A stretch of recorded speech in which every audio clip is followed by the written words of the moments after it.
你下巴上有个东西，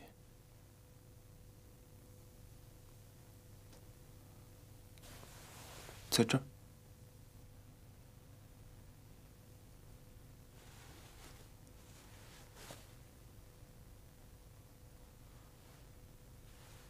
你还有吗？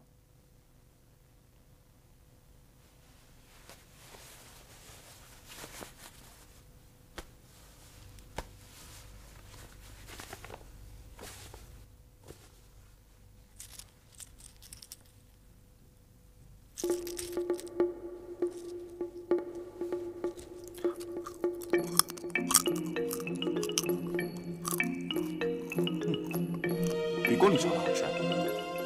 外面的吃都比宫里的好吃。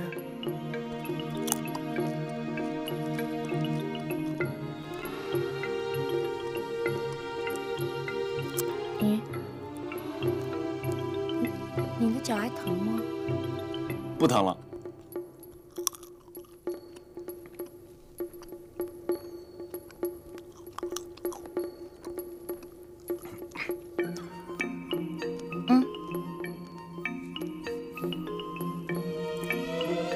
你比小的时候漂亮。你小时候好看，你现在黑了。是吗？表妹，你想家吗？想啊，想有什么用？往后啊，这就是你的家了。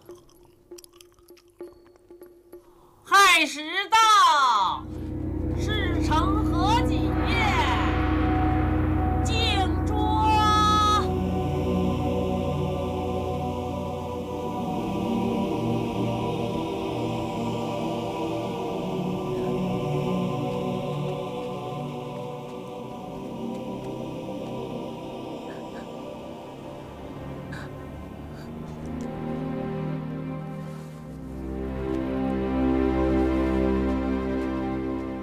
主子，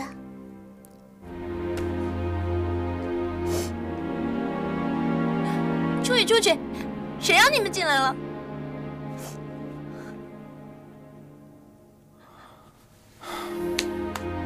吃吧，站了一天了，我有点饿了。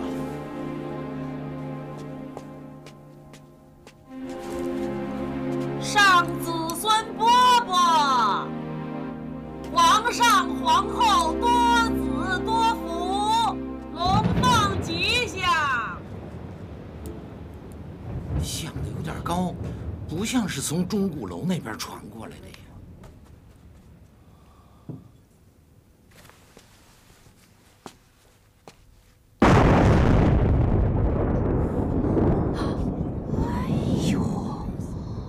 这到底是怎么了？刚才月亮还挂在天边呢，怎么一下子就变脸了？太后不必着急，这是秋雷，雷声落地了，雨水也不会落地。哎呦，这老天爷啊，真是会捣乱，早不变脸，晚不变脸，偏偏人家高兴的时候添这份恶心，好像谁得罪他了，真是。要我说呀，老天爷他是怕得罪我们吧？他是怕我们的大婚冷清了，硬是给我们敲锣鼓点儿、点花灯呢。哎，这听着可不是好动静，搁哪天出事不好啊？非今儿个恶心你，真他妈不吉利！哎，咱谁也别挪，小心让雷劈个脑袋。这老天爷要是闹起心来，那可拦不住啊！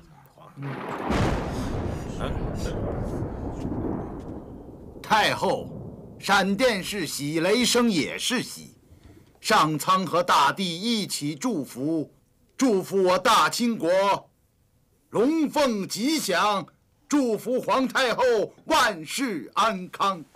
吾皇万岁万岁万万岁！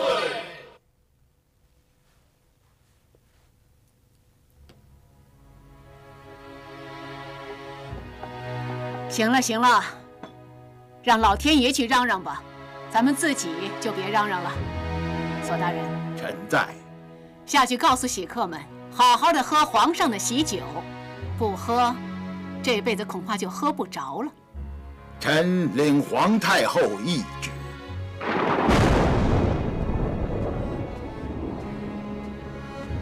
传太后懿旨，杯子里是皇上的喜酒，老天爷想喝都喝不着。喜客们务必尽兴畅饮，干！皇上厚龙凤吉祥。启禀索尼大人，什么事？有要事禀报。起来说话。天安门造雷祭，大婚宫灯失火。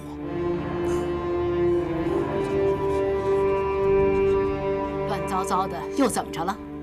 禀太后，天安门遭雷击，宫灯失火。斟酒，给我斟酒。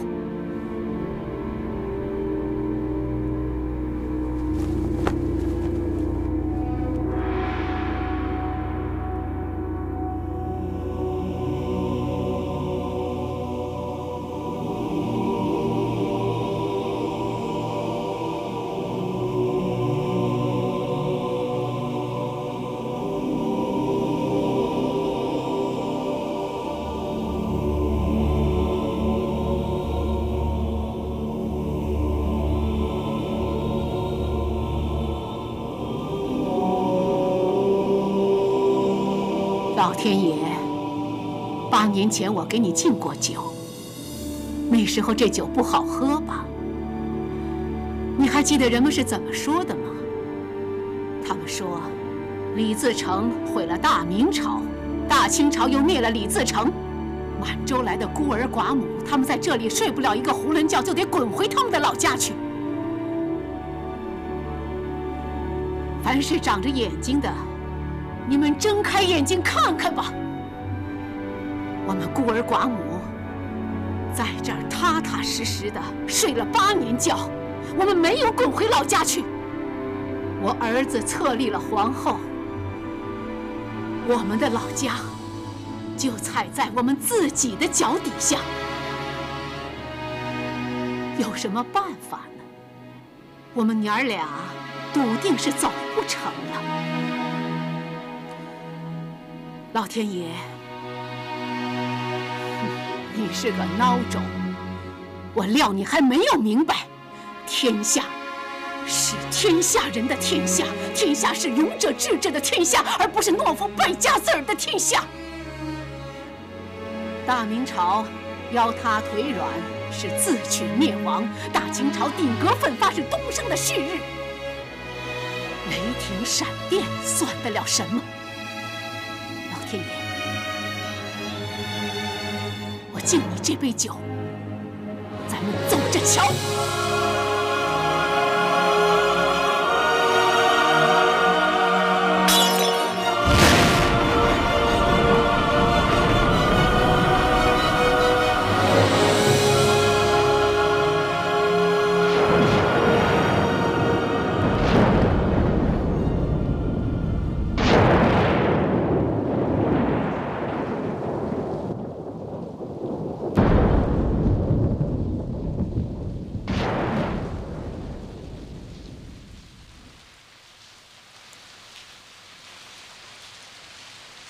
表哥，我害怕。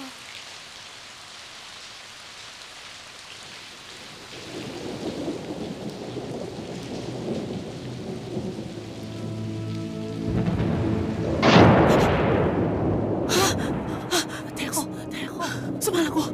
没事，告诉我，没事的。天不是在落雨？没事，是贤弟哭了？不是，他是贤弟。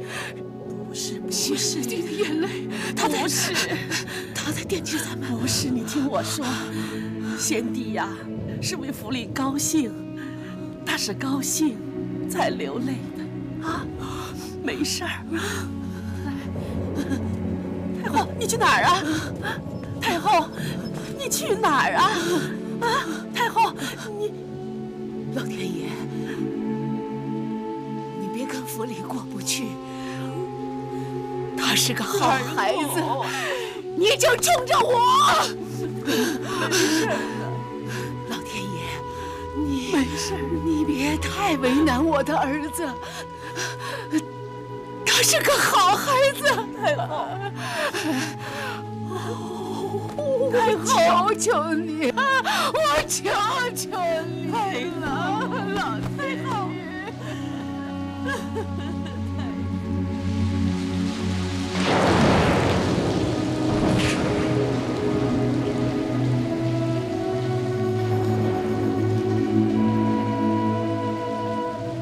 哎呦，这又漏水了！是啊，老婆子，快，你把那瓦盆给我拿过来。你说这大喜的日子，老天爷哭起来没完了。哎呀，这不是存心跟咱闺女过不去吗？这是。哎呀，别啥事都往闺女身上扯。哎呀，你说这一夏天啊，这一夏天他也没滴的几滴。这收了秋了，你说这还尿个啥呀？你说。雨水多点好，花好养活啊。哎呀，一条阳关大道，刚刚迈出一步，可别一脚触在泥里边。哎呀，树子，说话办事儿，可得留点神的。你呀，真是胡惦记。胡惦记，那胡惦记也得惦记。这人呐，他要没点惦记，那就甭活了。现在的奴才比蚂蚁还要多，有好事儿也轮不到咱呢。轮不到，那是没办法。轮到了，兴许还气死谁呀！哎呦，你看看吧，不等你气死谁呀，这屋子就把你给活埋了。埋了，快把我埋了吧！埋了我，下辈子我换个地儿住，我住到金銮殿里去。我看你啊，现在就变条鱼住到河里去，比金銮殿还宽敞。我就是条鱼呀，我也不躺在这儿，我呀，蹦到紫禁城来，投到河里去。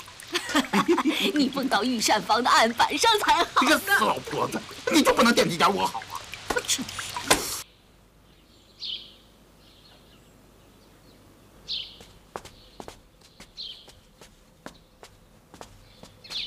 说谎！我知道你在说谎。奴才没有说谎，还敢顶嘴？好啊，你说那件粉的哪儿去了？哪儿去了？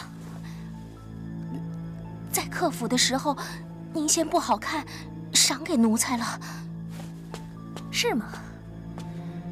我明明赏的是一件绿的，我喜欢粉的，我怎么会赏给你呢？您说粉颜色难看，像褪了毛的生肉皮。哦，您忘了？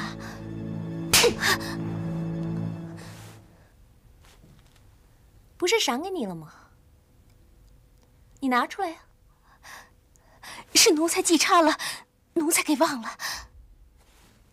哼，我告诉你，甭管是粉的绿的，你不配穿，你不配。传太后的话，午膳去慈宁宫。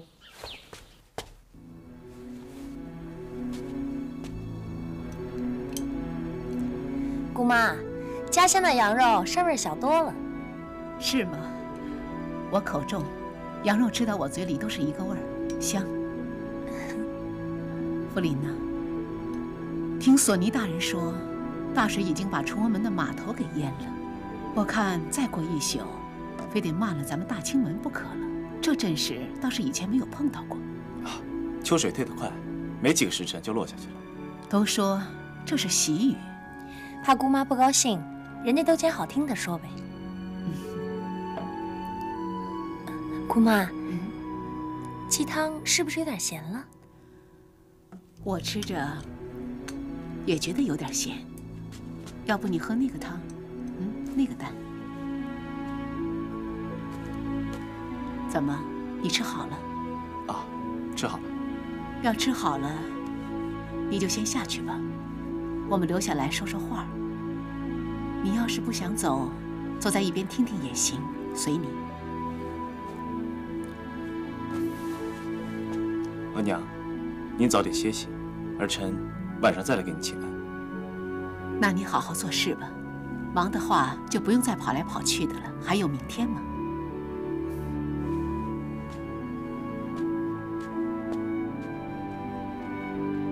他对你还好吗？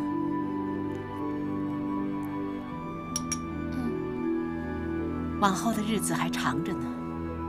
他要是对你不好，你就跟我说，我来指点他。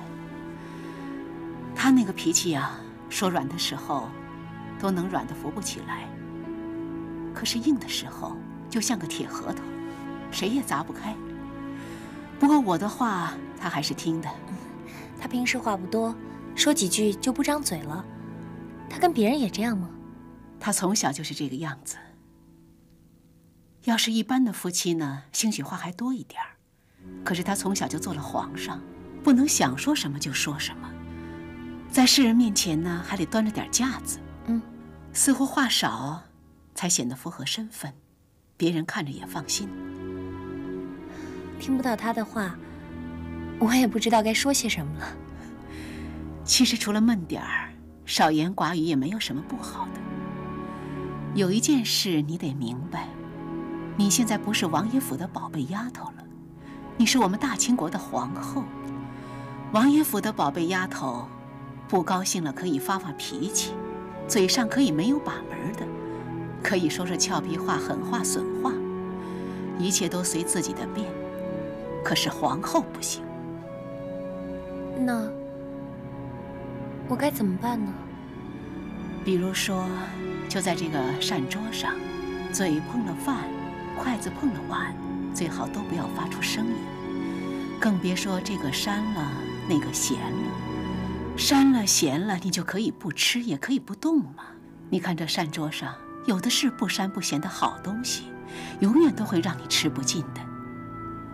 你在哪个碗里动了筷子，动了几下，都有百善的看在眼里呢。还有一件事情，你得明白。在宫外人的眼里，皇后就跟庙里的菩萨差不多。菩萨你见过了吧？你看她那张脸是永远不变的，可是这里面什么都有啊。你一个大清国的皇后，就连我也算上，没有比你再尊贵的女人了。你站在皇上的身边，就得压得住阵脚啊，就得透得出你盖世的威严来。你哪怕什么都没有弄明白，可是你一言不发，便抵得上千言万语。孩子，这你弄明白了吗？明白了。只要你们好，大清国就好。我这不是大话，这是我的心里话。福临他是我的孩子，你也是我的孩子，我不会委屈你。姑妈，您对我太好了。你以后应该叫我额娘。额娘。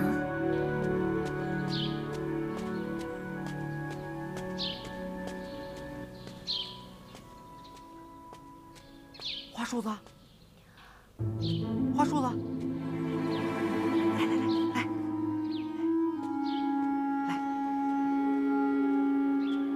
你爹给宫里送花，在东华门卸车，我看见他了。是吗？他让我跟你要银子呢。银子？我的月银全都给家里了，怎么还要啊？你不知道，你家里让大鱼给交了，你爹要挑了草顶子换瓦顶子，缺一笔买瓦的钱，他让我跟你要了，给他捎过去呢。啊，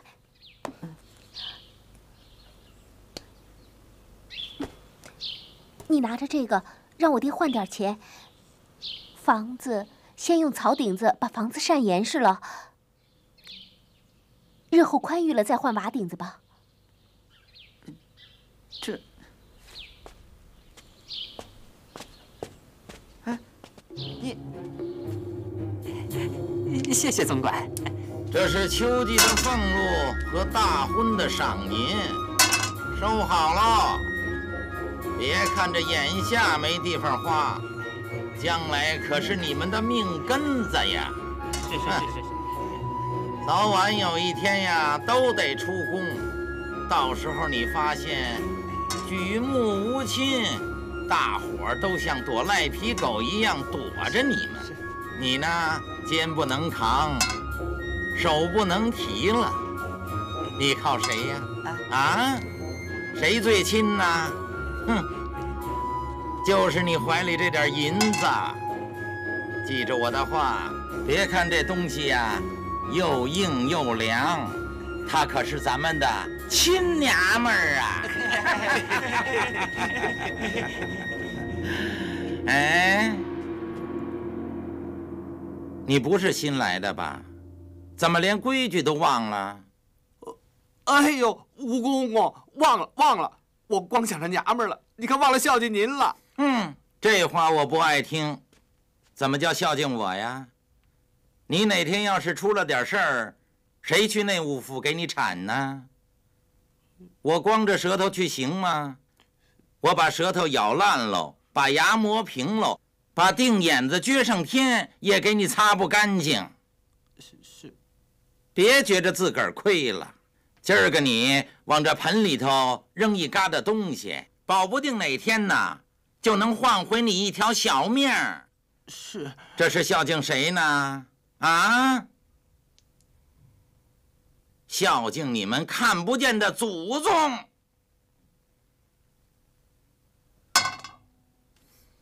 好好烧香吧你。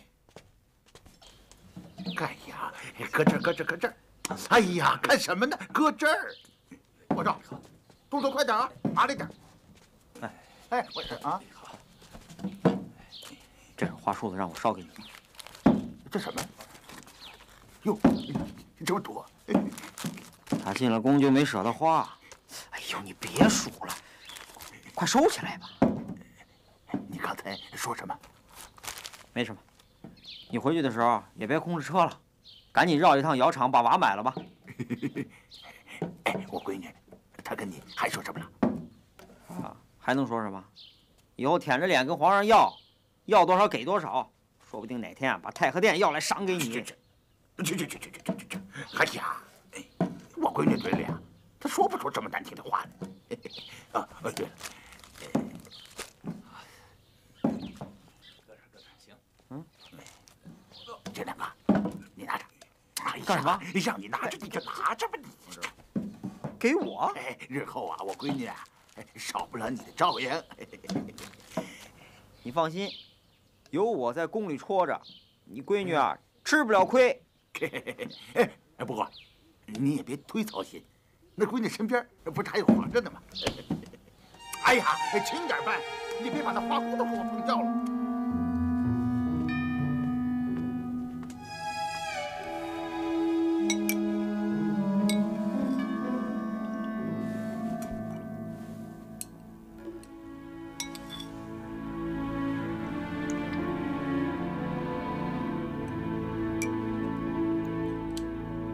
瓷器不好用，我让内务府给换了一套。铜的？哼，连科尔沁的墓主都不用铜的了，金子的。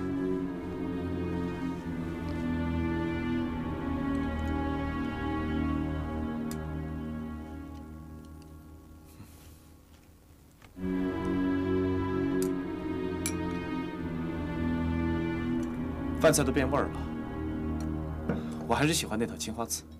用用就惯了，这颜色这质地，就应该是皇上用的。如果这样就是好，那这些雕梁画栋都该抹平了，镶上金箔。哎，把那大红柱子也换成金子的。我是想让你高兴，又不是图自己喜欢。我没有不高兴，就是觉得不该如此破费。整个天下都是皇上的。10几件金器算什么破费？不喜欢便说不喜欢，我把它们换掉好了。何苦？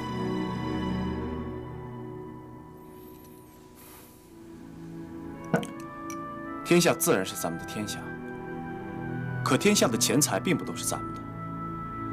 养兵养吏、养朝廷，要咱们无数的花费，远不是用多少便能有多少。后宫的税银也是有数的，你的坤宁宫每月4000两，一套金器得花去多少？如果处处都不知计算的话，那朝廷的库银也不用干别的了。额娘一向叮嘱，要我们节俭度日，绝不是给外人装装样子的。皇上的话，我牢记了。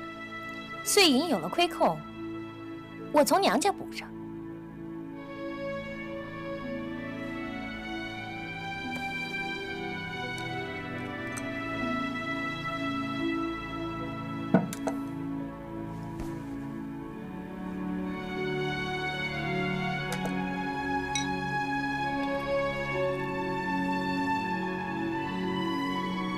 哎，这花开的真喜庆啊，颜色也不错。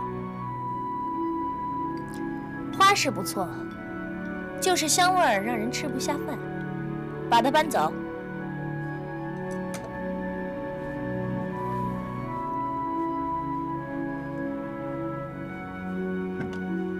先摆着吧，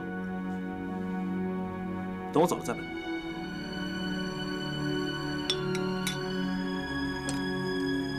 哎，花名叫什么？胡杜鹃，刚从南园运过来的。哎，你怎么知道这么多啊？除了家父，别人侍候不了这种花。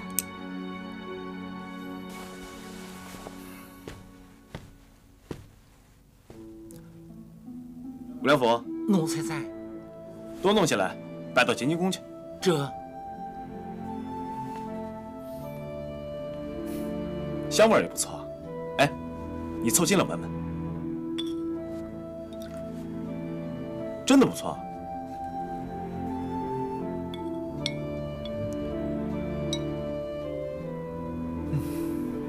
我到前面去了，你慢慢吃吧。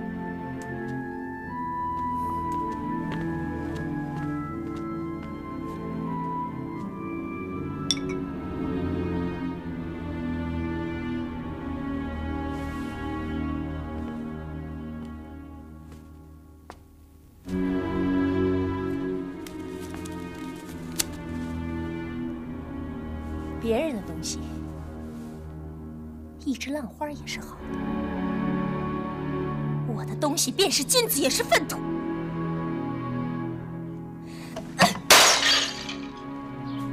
什么声音？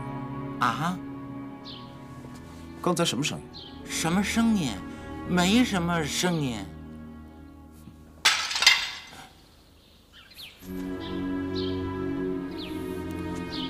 皇上。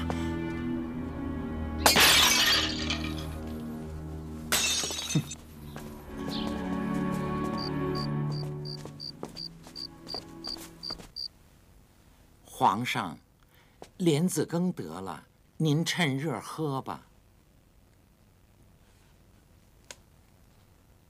皇上，今儿个晚上您在哪儿歇着？哪儿也不去。那要不要把皇后接过来？不用了。这……哎，奴才在。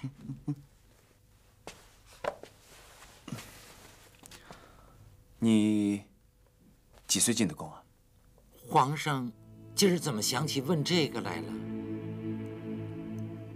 奴才是11岁进的宫。11岁？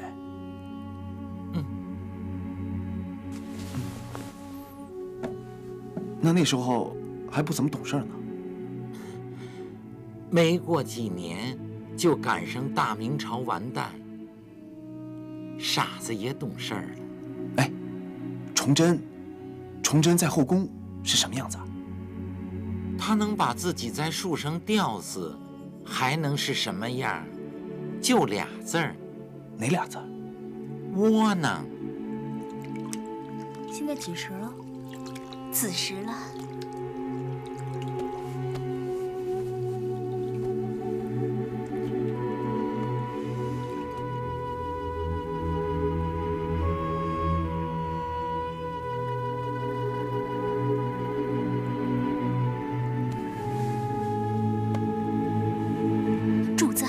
专凉，凉，砖是热的。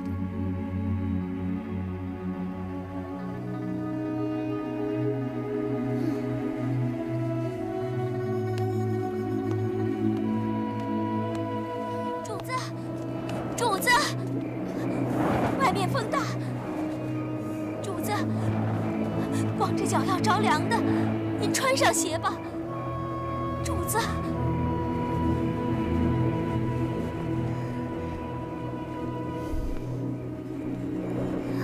主子，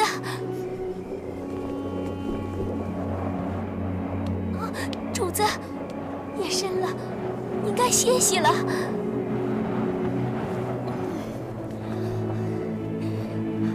刷门窗的大漆一定拆了渗够险了，老有一股臭臭的味道。大婚那天我就闻出来了。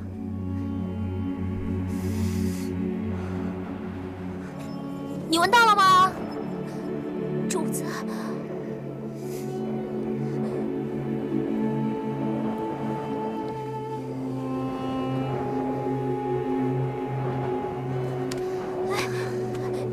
主子。地上砖凉，您起来吧。被子里的棉花一定都发了霉了，一铺开就让人咳嗽。表面上全是金边银边的，里面全是见不得人的东西。依奴才看呐，皇上就得是皇上，不能把别的人搁在眼里。皇上是天，别的人呢就是地下的石头子儿、虫子、蚂蚁。您一跺脚啊，就能把他们闹死；您不跺脚啊，也得叫他们整天提心吊胆的。崇祯，哼，好好的皇上当着，不拿自个儿当回事儿，哼。后宫的美人一发脾气啊，他乖乖的去陪小心。哼，等李自成一发脾气呀，他就没辙了，除了上煤山找棵树把自个儿吊死，他还能怎么着啊？依你这么说，崇祯倒像个贤良之人。贤良有什么用啊？贤良啊，就是那根上吊的绳子。贤良无用，暴虐倒有用了。奴才该死。奴才刚才也是随口说说。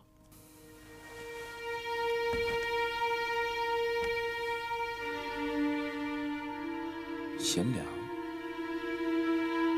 是上吊的绳子，听着也有几分道理。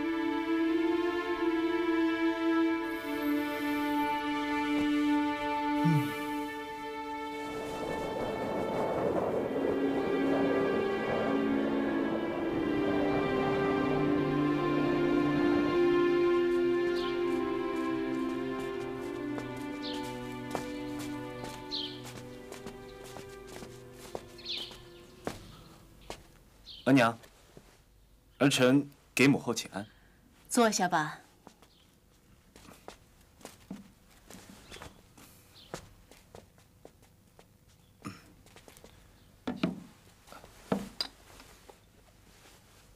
哎，小心，晾晾再喝。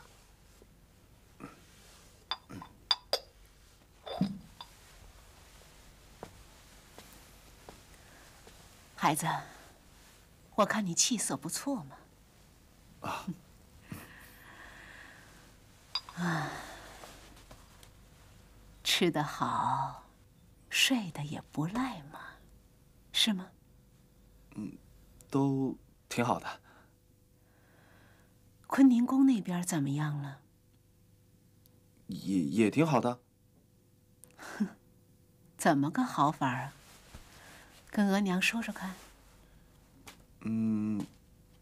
吃得好，睡得好，都好。住嘴！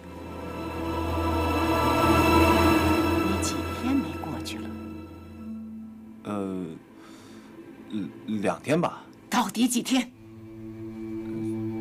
？3天。哎，忙不过来，那题本啊堆得跟小山一样。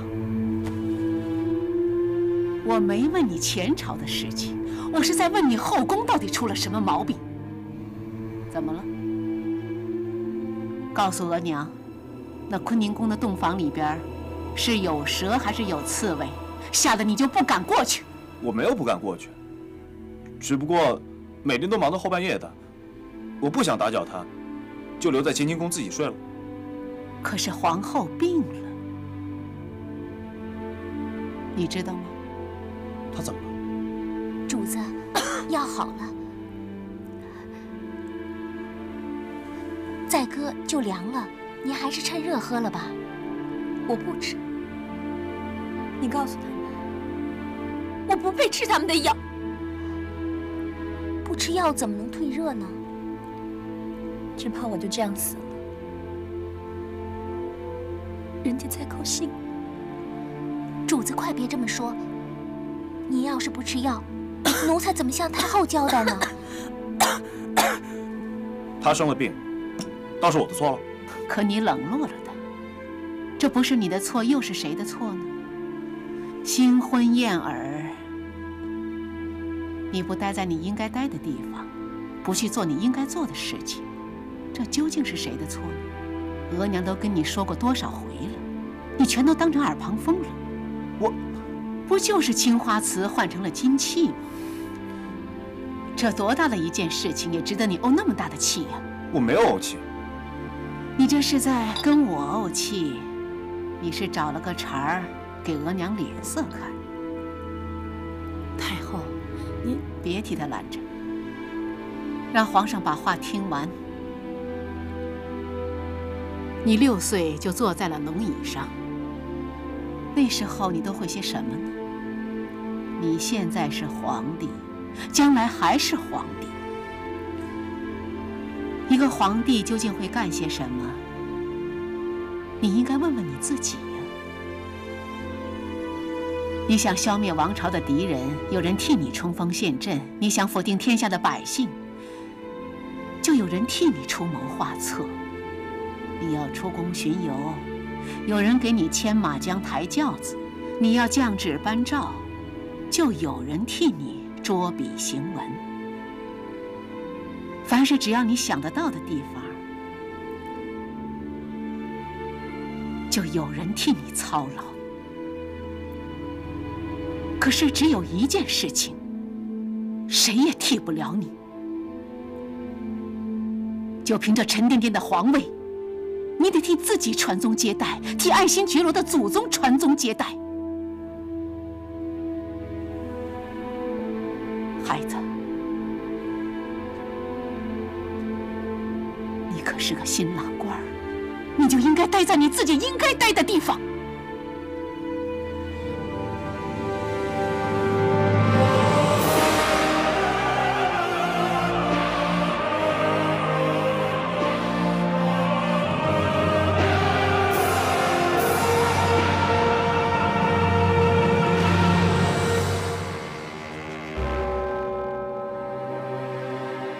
皇上，您的眼睛里没有喜悦，也没有天真。到底是什么事情，让您的目光如此寂寞？他们让我做一个比先帝更有作为的皇帝，我做不到。他们是谁？额娘、皇亲、所有的贵族和官吏们，也许还有百姓。你有才华，也有善意，你可以做到。我做不到。我阅读过无数的古籍，从秦始皇开始，汉武、唐宗、宋祖、明祖，我能超越这些君主吗？我的心里空空的，什么东西都没有，只有难过。为什么难过？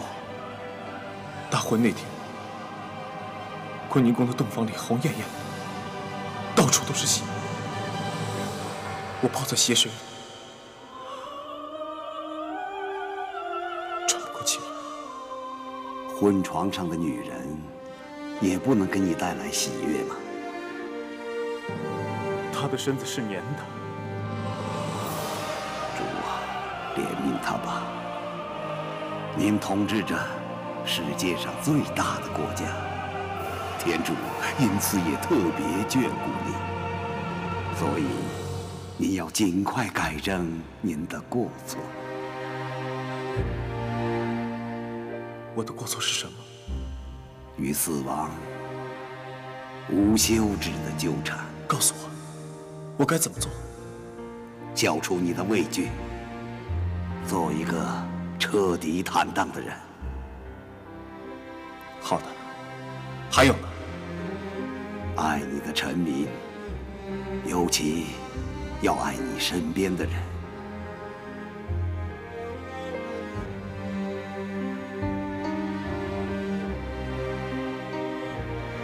爱我身边的人。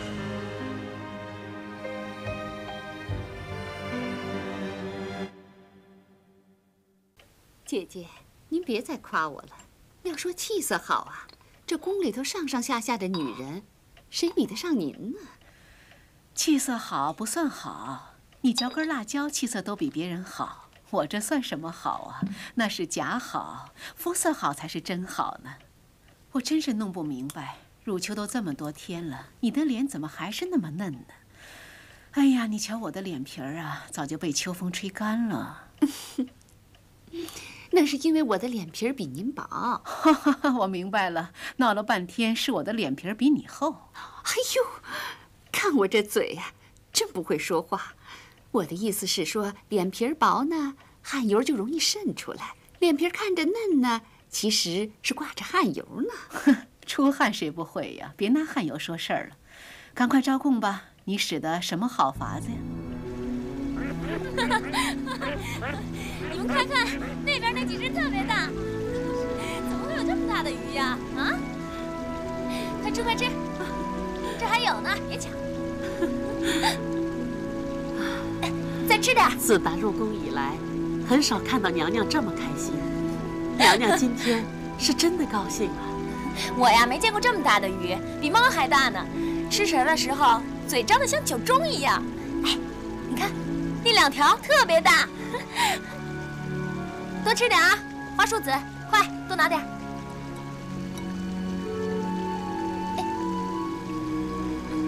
哎，当心，当心啊！哎，主子当心啊！哎呀，主子，我吓死我了！吓死我了你！没事没事，行吗？哎，把羊奶晾凉了，把奶皮子揭下来，湿的一面朝下，那干的一面朝上。把它贴在鼻子的两边，脑门上、下巴颏上，能贴得住的地方都可以贴上。原来你的手指头嫩的就跟葱一样，就是那玩意儿贴的。哎，不瞒你说，我呀还往脚背上贴呢。哦，是吗？那你的脚背贴得跟白萝卜一样，那是给谁看的？哎呦，好啊，我现在算是明白了。原来我们御膳房的那点羊奶呀，全让你拿去干这个了。我要通知内务府，扣你宫里的银子。哎呦，哦，我还是搞不明白，羊奶的膻味那么大，你就这么贴，受得了吗？一盆清水和一盅米醋，轻轻的一涮，那膻味啊，就变成香味了。你不信啊？不信你自己试试看呢。我是得试试看。其实我不是不信，我是佩服你的心思，不光用的是个地方，而且还那么细。我可想不到。哎呀，姐姐您的心思啊，都用在大事上了，哪像我们呢，这么没出息。哎，你除了贴在脚背上，是不是还……哎呦喂，快羞死我了！真是的，姐姐，我的心思哪细得过您呢？人家想不到的，都让您想到。你害什么臊啊？人家逗你玩呢。哎呀，姐姐，我想跟您说点正经事儿。哎呦，说不正经的事儿，说不正经的事儿好玩开心。好吧，说吧，我听着呢。那天呢，我住在贝勒府，博古尔半夜来敲我的门，我还当什么要紧的事儿呢。儿子红着眼圈跟我说，他当不当郡王没关系，他只想参加议政王大臣会议，早点跟人家学本事。还说什么了？孩子不懂事，想什么是什么。参加议政会都是些老资格的王爷呀、大臣呢，年岁小的也都已经成人了，不是谁想进就能进得去的。嗨，孩子啊，不懂事儿，认死理儿，跟他说这些没用。他还说什么了？他还说，年岁小怎么了？年岁小，我也是先帝的儿子。说得好，博古尔长出息了。他还说什么了？还能说什么呀？都是些傻话。傻话是大人说的，孩子从来不说傻话。傻不傻，得让我听听吗？他说：“哥哥也年岁小，还当皇上呢，我为什么就不能做议政啊？”跟我一边说啊一边哭。本来不想搭理他，看见孩子掉眼泪，心就软了。姐姐，我把话都替孩子说了，要怪您就怪我吧。这事儿是得怪你，就这么一点话，说的这个费劲儿。孩子张手跟人要东西，没错。福临2岁的时候跟我要天上的月亮，能说他有错吗？能说他傻吗？可是能不能给他，给不给得了他，那可就是另外一回事儿了。您还说博古尔有出息呢，有出息，他就不该掉眼泪。你们都怪我脾气大，可你们谁为我想过？是啊，离了家乡，父母又不在身边，吃的住的也不舒服，难免火气大。吃的住的都还好，就是一出门，四面都是墙，让人受不了。住就习惯了，这儿不比草原，一眼望不到头，房子大天小，飞进只蝴蝶来都看着新鲜。可是你得知道啊，咱们踩着的这块地可是普天下最金贵的地方，墙外面的人做梦都别想进来呢。我知道，你们背后都说我些什么。享了天大的福，还要不高兴，太不知足了。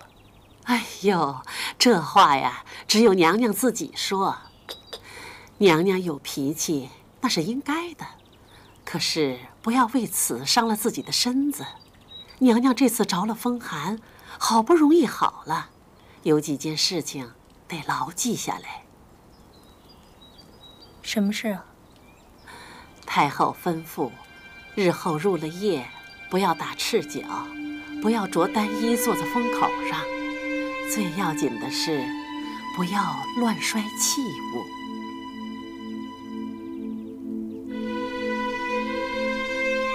没用的东西，摔了它怕什么？动静太大，小心惊了殿神。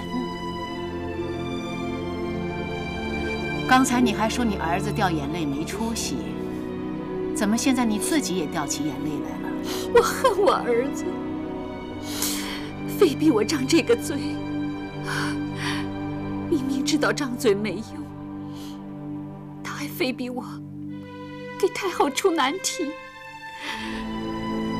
逼着我出这个洋相。我恨我自己。闭紧了嘴，别人怎么逼你也没有用啊。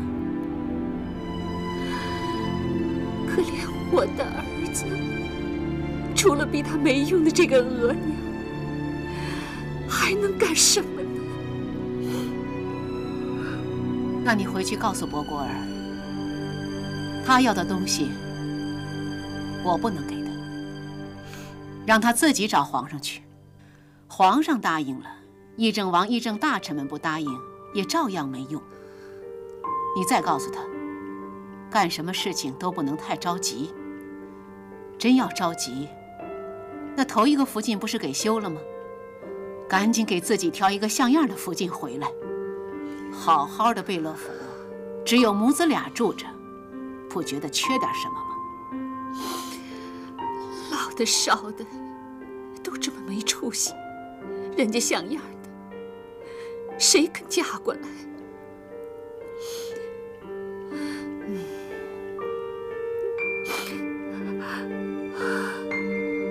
妹妹，这雨点落起来怎么没完没了了？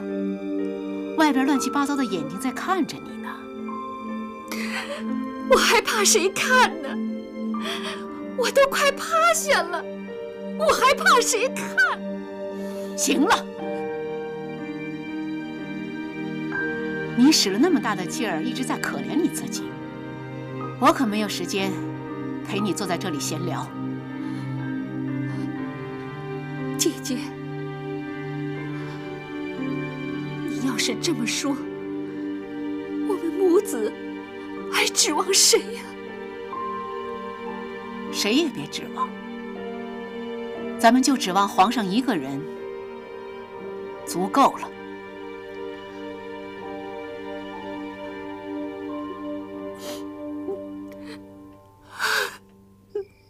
禀王爷，博古尔贝勒府有信函呈现。哦。啊，下去吧。这。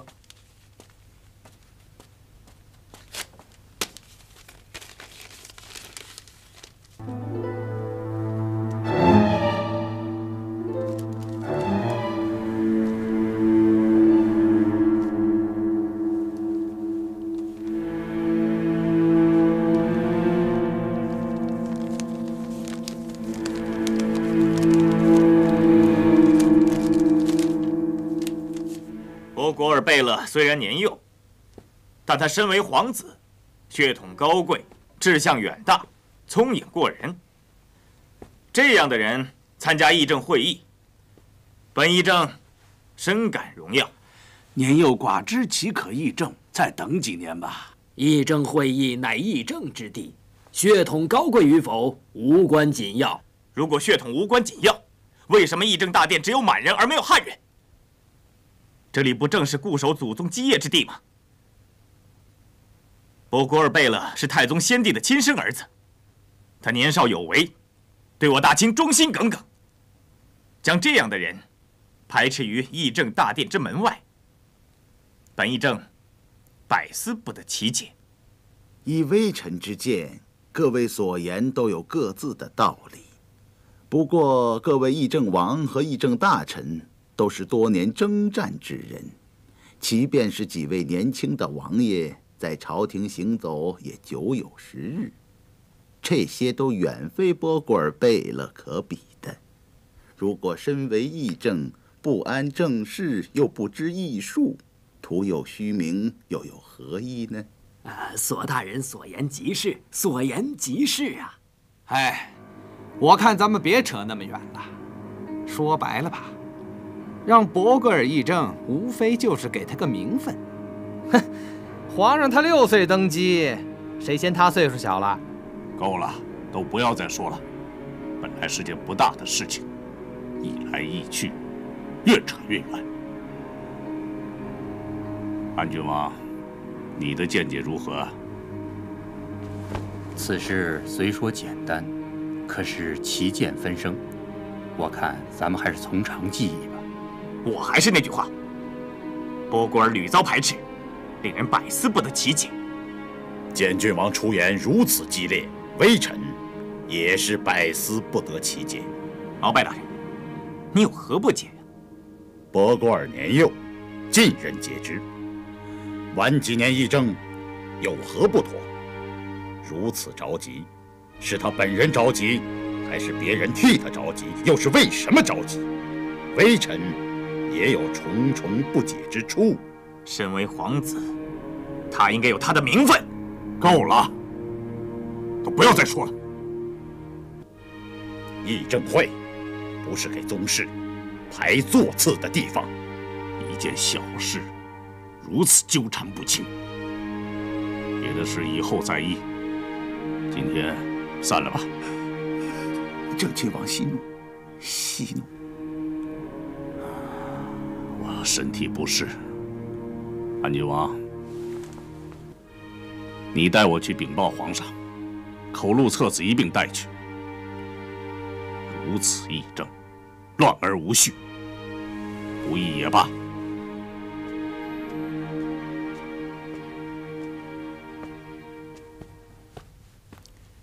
皇上，安郡王在外边候着呢。让他进来吧。这。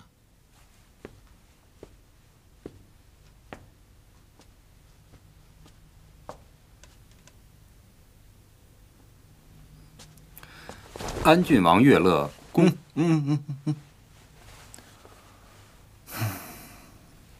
议政会散了。皇上，散了。书王让我转成口录册子。议清了几件事儿。议到伯格尔贝勒的时候卡住了。哼，我就知道议不成。他们都怎么说？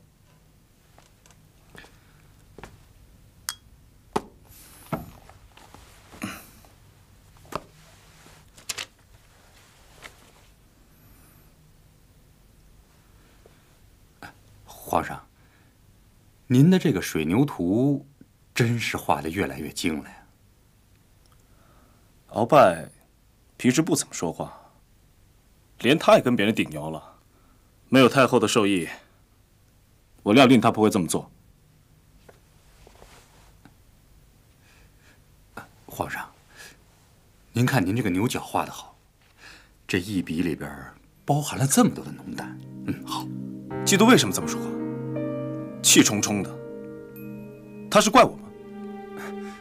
他秉性耿直，没什么恶意。堂兄，我和伯格尔自由相处，深知他不是个惹是生非之人。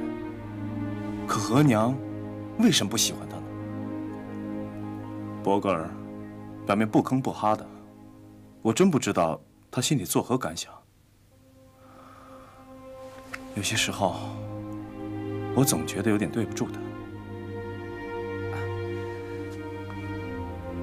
太后的眼界是常人难以达到的。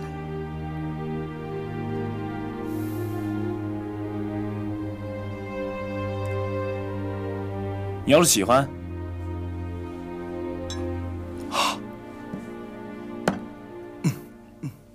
赏给你了。真的？那我就不客气了，谢皇上恩典。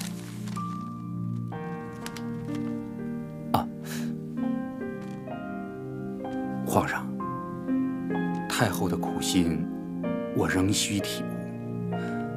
皇上您就更加要体悟了。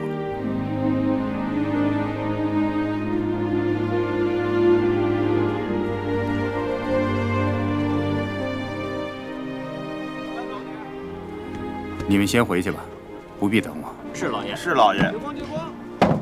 哎呦，安郡王来了，里边请。哎，这里要留出点空来，用墨过甚就挤了。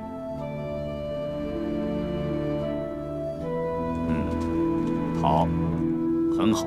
老爷。老爷，安郡王来了。啊，知道了。那我先去待客。去吧，去吧。哎。这里为什么不可用墨？一用墨，远山就变成近山，堵在家门口了。师傅，您去会客吧。不是什么客，是跟你乌云珠一样，同一个门里拜过师的人。安心做功课吧，啊。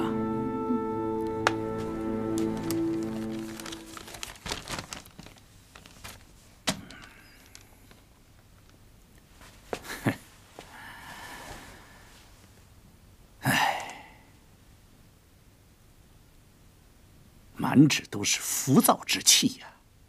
恕我直言，你近来毫无进展呐。我知道我写的不强，可是师傅交代的任务，我又不能不做。3日无墨，必枯而死。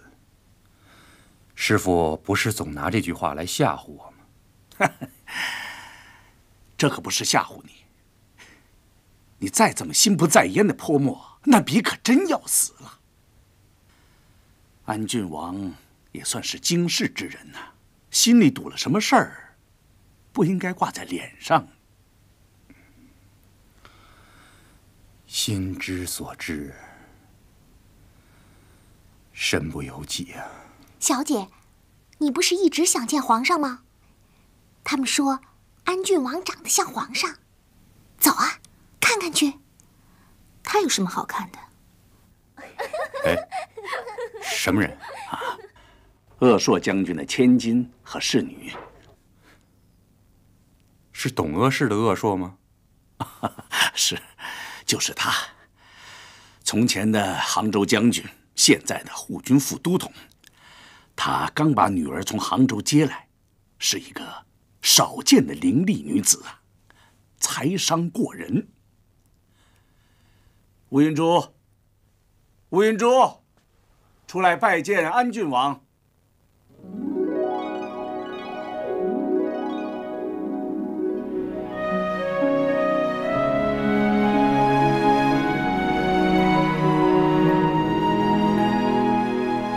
见过安郡王。董鄂是乌云珠给安郡王请安，是女荣妞给安郡王请安。免了，免了。你我出自同一师门，不用这么客气。我记得大概是6年前吧，你父亲去杭州赴任，我去府上送行。那时候你才这么高啊，没想到一转眼就变成大姑娘。你还认识我吗？我不记得了，不过父亲时常提起安郡王。都说我什么呀？他说，老郡王不通文墨，但老郡王的儿子却才高8斗，全是刻苦修学的结果。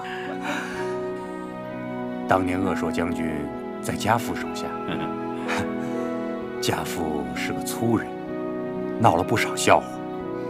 父亲只是想让女儿向郡王学习，只要苦心治学，就会成为超越常人之人，受人敬重之人。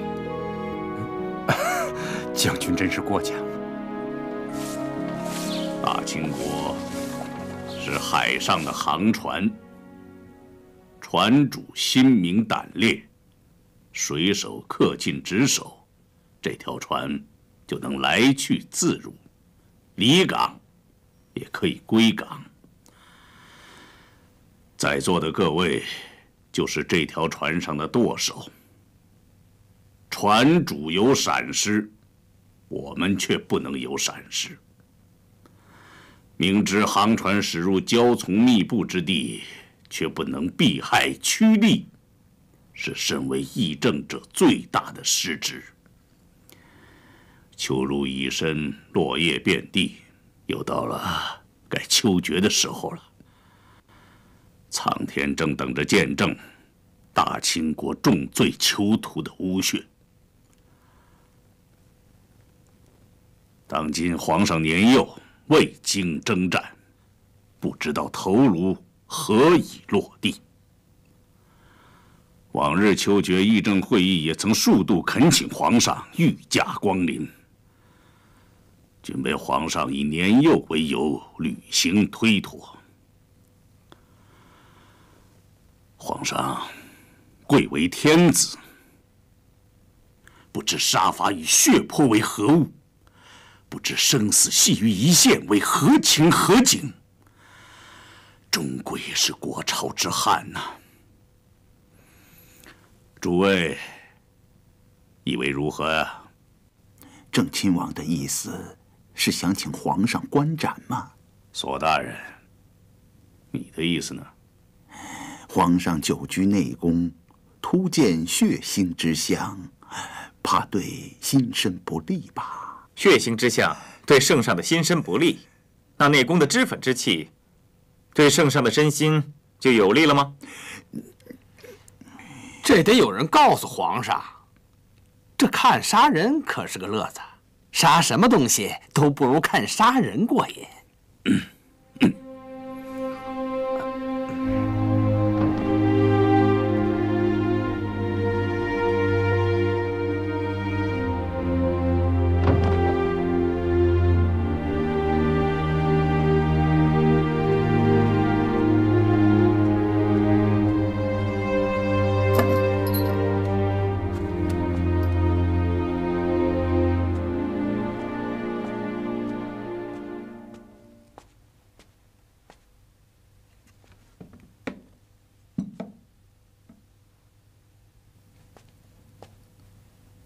皇上，酒归人参汤来了，您请用吧。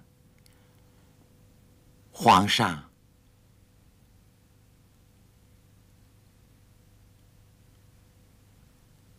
皇上，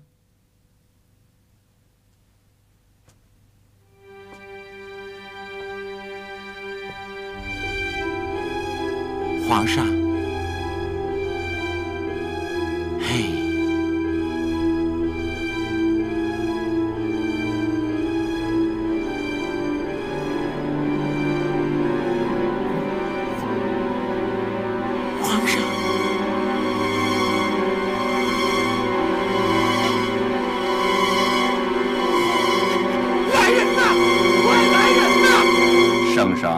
是否去菜市口观刑，应由圣上自行定夺。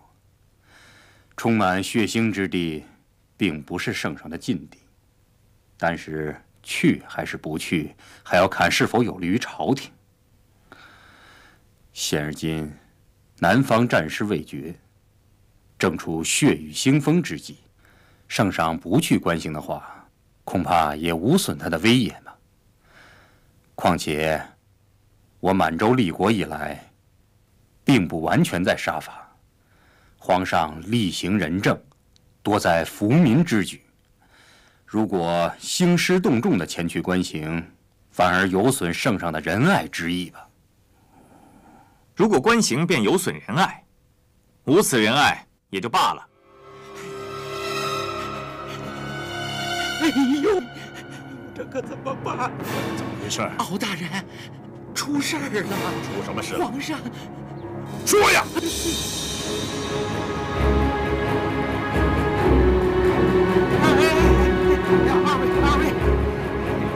二位，妙急不妙急，让叔王走前面，让叔王走前面。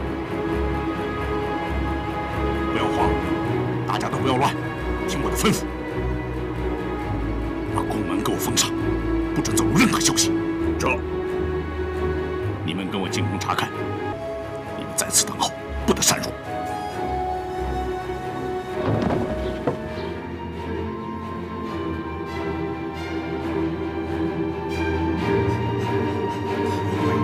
让开！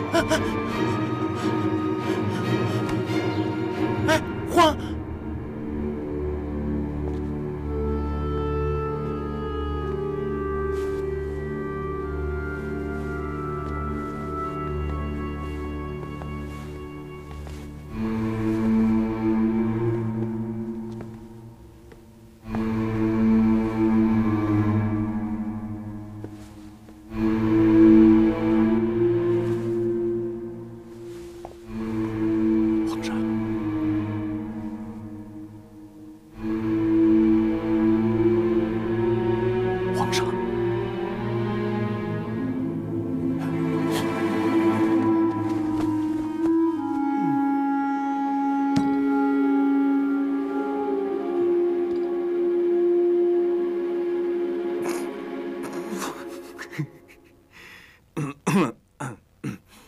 叔王，这么早，议政会就散了。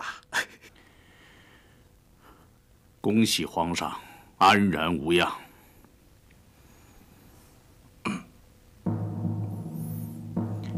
3日后秋决，刑部34名大逆重犯赴菜市口就斩，恭请皇上观刑，以振国威。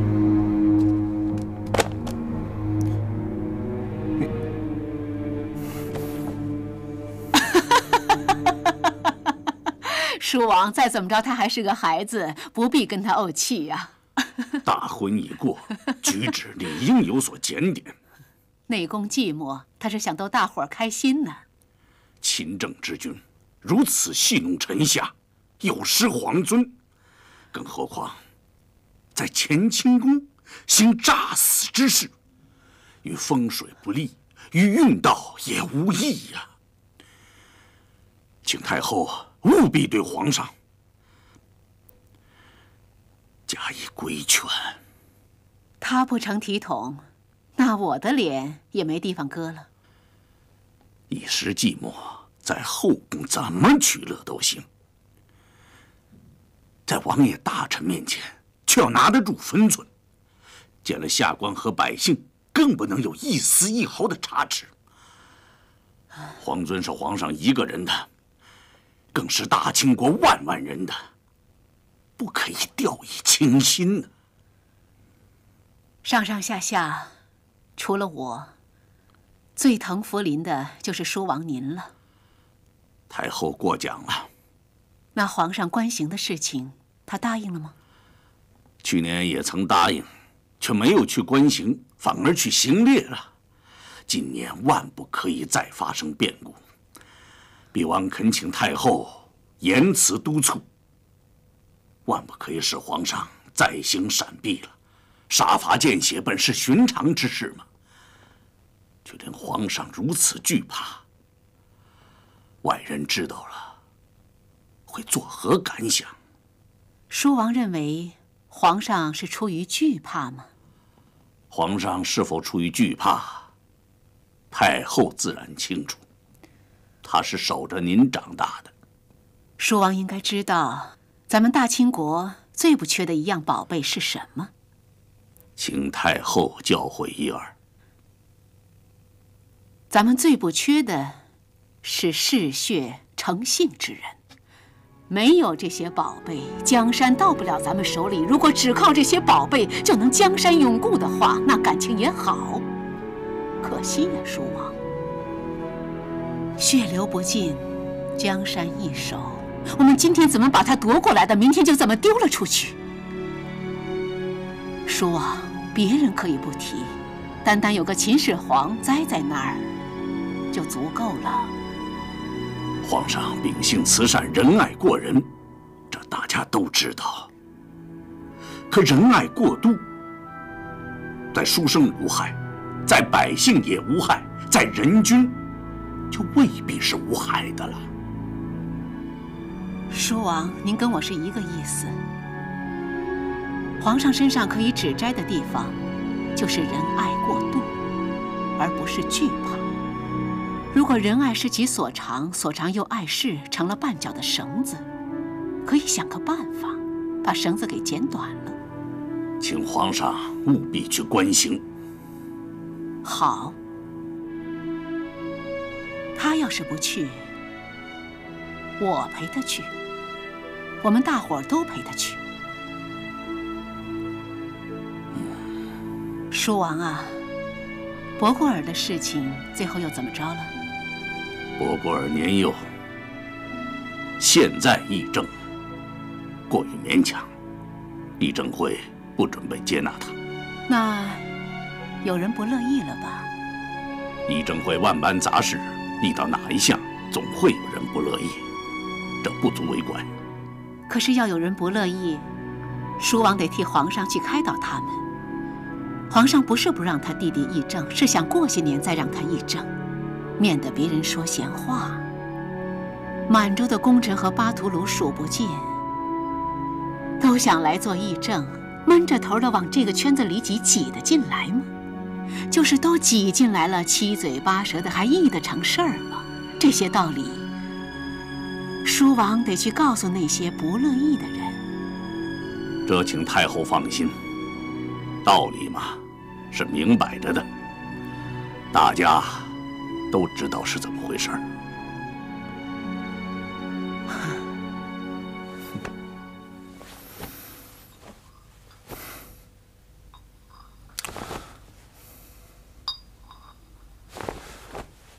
本来就是想闹着玩玩的，想逗逗吴良辅。别人可以逗着玩，皇上，您不能。我就是想看看，万一我要是死了，别人会怎么做？哎，差点就弄假成真了。切，你看看那些人的做派和神色，我相信，要是我真死了，马上就得有个家伙窜到我龙椅上去。哼！皇上。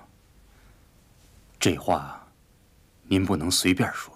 哼，查代的话我听见了。他说什么？不要让太后知道，一切听书王的。切，这话是他说的吧？他说这话什么意思啊？你也听见了，你说说，他们想干什么？哎，先别告诉太后啊，一切听书王的，听书王的。住嘴！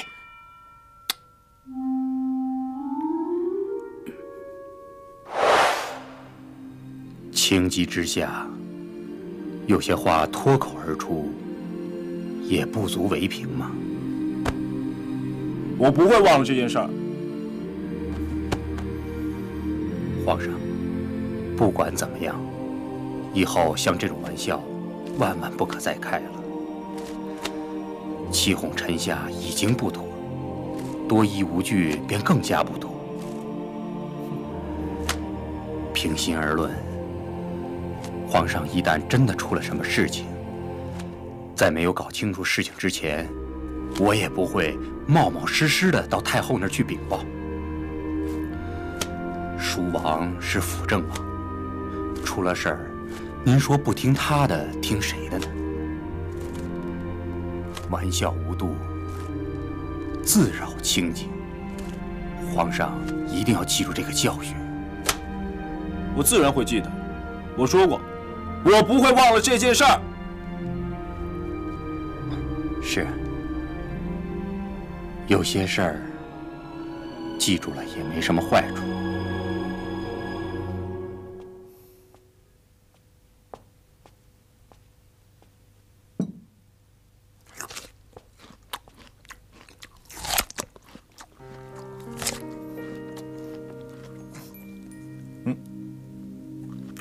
吴良辅。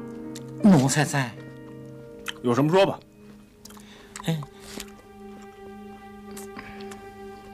郑亲王出门的时候，踢了奴才好几脚，这会儿奴才的胯骨还疼呢。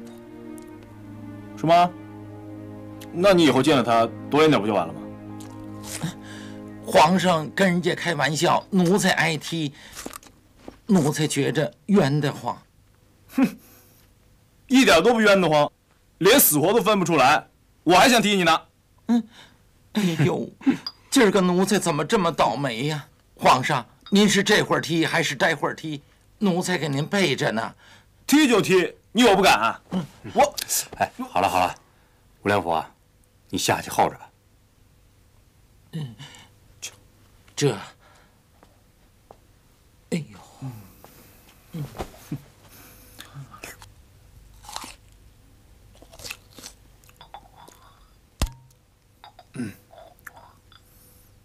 堂兄，伯格尔的事儿，书王一直耿耿于怀，你知道是为什么吗？啊，议政会上没有顺他的意思，可能他感觉伤了他的面子吧。这件事儿是额娘做主，书王不应该不知道。为什么要装出一副恼怒的样子，给那么多人看？还把对额娘的气撒在我身上。是，就算他是辅政王，是我叔叔，可我是皇上啊。当着那么多人的面，摔摔打打，是想逞他长辈的威风，还是故意跟我过不去啊？您诈死在先，叔王摔案在后，人家也没有什么不妥的嘛。不对，他是借题发挥，他呀是冲着额娘来的。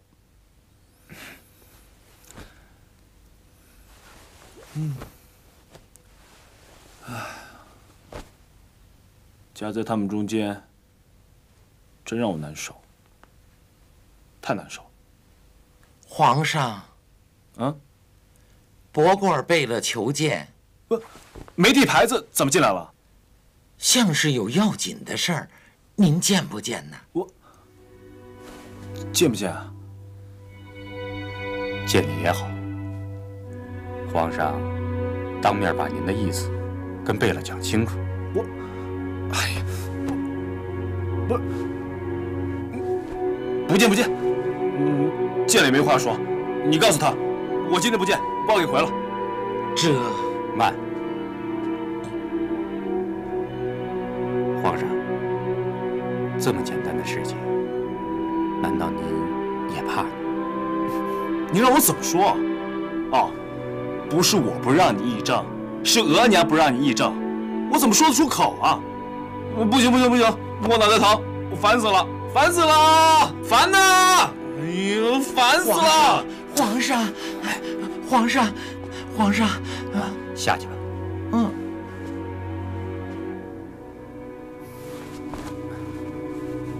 皇上，皇上，夹在他们中间，我真的很难受。我知道，皇上，天高地阔，您自会有办法处置。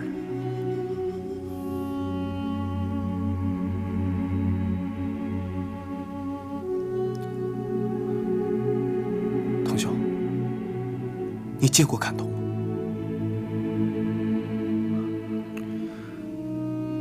我见过。当年在战场的时候，我自己也砍过人。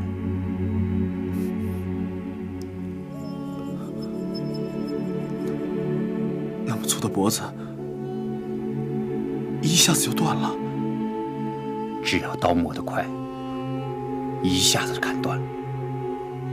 怎么砍？使出浑身劲吗？皇上，用不着。您只要把刀高高的举起来，让它轻飘飘的落下去就行。不是刀快，是人的脖子太软了，软的就像块豆腐。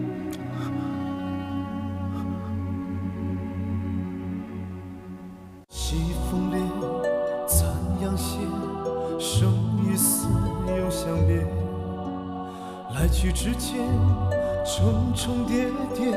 云中梦中不见天界，苍茫人生古来阴晴圆缺，爱过恨过离心依然不绝，笑声般泪水奔流年年月月，此生悲喜难决。但愿风雨路上独行也，你如花我如叶，如泣如诉，我是飘零叶，此去永相别。来生相逢处泪难歇，但愿风雨路上独行也，你如花我如叶，如泣如诉，我是飘零叶，此去永相别。来生相逢处你我泪难歇。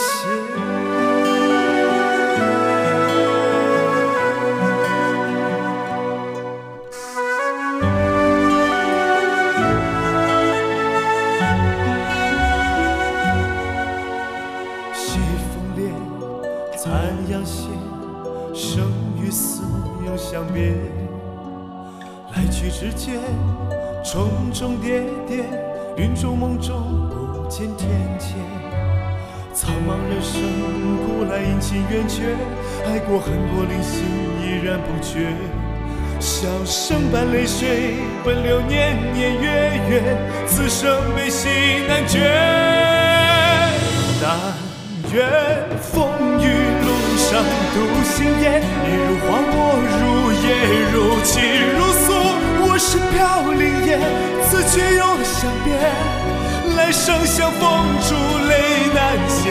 但愿风雨路上独行也，你如花，我如叶，如泣如